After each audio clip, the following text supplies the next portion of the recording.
خطبہ جمعہ ہو رہا تھا تو جناب علی المرتضیٰ نے جمعہ روک کے فرمایا بتاؤ بھائی مسلمانوں سب سے بہادر کون ہے؟ بتاؤ۔ لوگوں نے کہا حضور آپ ہی سب سے بہادر ہے، زمانہ جانتا ہے۔ تو جناب علی رو پڑے، فرمانے لگے نہیں میں تمہیں بتاتا ہوں بہادر کون ہے، میں بتاتا ہوں کون ہے۔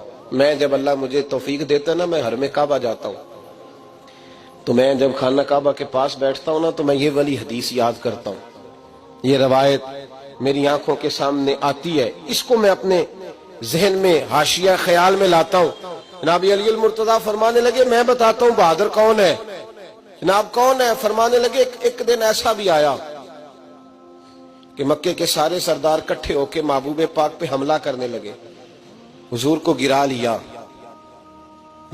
نبی پاک۔ مٹھائی کھانا صرف سنت نہیں، پتھر کھانا بھی سنت ہے، صرف حلوہ کھانا سنت نہیں، پتھر کھانا بھی، اس سنت کو بھی ادا کرنا۔ کہتے ہیں تھوڑے سے میٹھے چاول بھی کھا لو، کھانے کے ساتھ سنت ہے۔ میں نے کہا بھائی کبھی کبھی پتھر کھانا بھی سنت ہے، اس پر بھی توجہ کریں، اس کا بھی تھوڑا خیال فرمائیں۔ کہتے ہیں حضرت علی کے کفار مکہ نے نبی پاک صلی اللہ علیہ وسلم کو گرا لیا اور معاذ اللہ تشدد کرنے لگے۔ فرماتے ہیں کوئی زور زور سے پکار رہا تھا، میرے کانوں میں آواز آئی جب میں گھر میں تھا، کوئی زور زور سے پکار رہا تھا، اور وہ کیا کہہ رہا تھا؟ کوئی ابو بکر کو خبر کرو، کوئی صدیق اکبر کو بتاؤ کہ قریش مکہ محبوب علیہ السلام کو تکلیف دے رہے ہیں، بتاؤ۔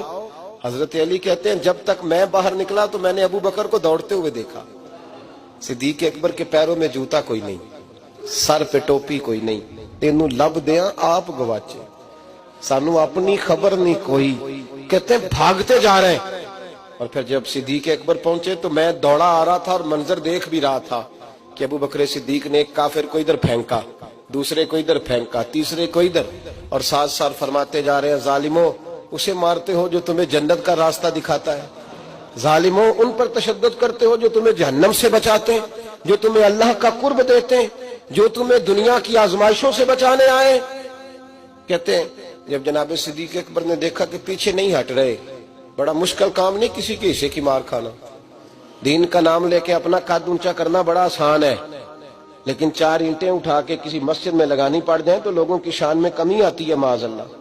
جناب ابو بکر صدیق رضی اللہ تعالیٰ عنہ حضور کے اوپر لیٹ گئے، اور مولا علی فرماتے ہیں نبی پاک کے حصے کی ساری مار ابو بکر صدیق نے کھائی، اور اتنی مار کھائی کہ بے ہوش ہو گئے۔ ان کے قبیلے کے لوگ آئے، اٹھایا، اور قبیلے کے ایک شخص نے کہا قریش مکہ یاد رکھنا اگر ابو بکر کو کچھ ہوا تو تمہیں بدلہ دینا پڑے گا۔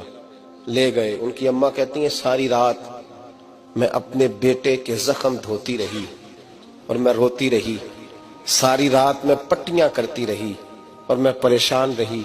برادری ساری کٹھی تھی کہ ابو بکر کو ہوش آئے اور وہ بتائیں کون کون شامل تھا تو ہم بدلے کی کوشش کریں۔ والدہ کہتی ہیں میرے دل میں خیال تھا کہ ابو بکر تو جب بھی اٹھے گا پہلا نام محمد عربی کا لے گا صلی اللہ علیہ وسلم، تو یہ تو ناراض ہو جائیں گے۔ کہتی خیال تھا کہ تھوڑی دیر کے لیے اپنے محبوب کا نام کبھی معاذ اللہ نہ لیں، برادری کٹھی ہے، میرے دل میں خیال تھا، لیکن کہتی ہیں وہی ہوا۔ حضرت سیدنا ابو بکر صدیق کی آنکھ کھلی، کہا حضور کا پتہ بتاؤ۔ اماں کہتی ہیں میں نے کان میں کہا ابو بکر ذرا ٹھہر جا، برادری ساری کٹھی ہے، تو حضور کا نام لے گا تو چلے جائیں گے۔ تو کہتے ہیں ابو بکر اٹھ کے بیٹھ گئے، کہنے لگے جس نے بیٹھنا ہے بیٹھے، جس نے جانا ہے جائے، مجھے برادری کی ضرورت نہیں، مدینے والے محبوب کی ضرورت ہے۔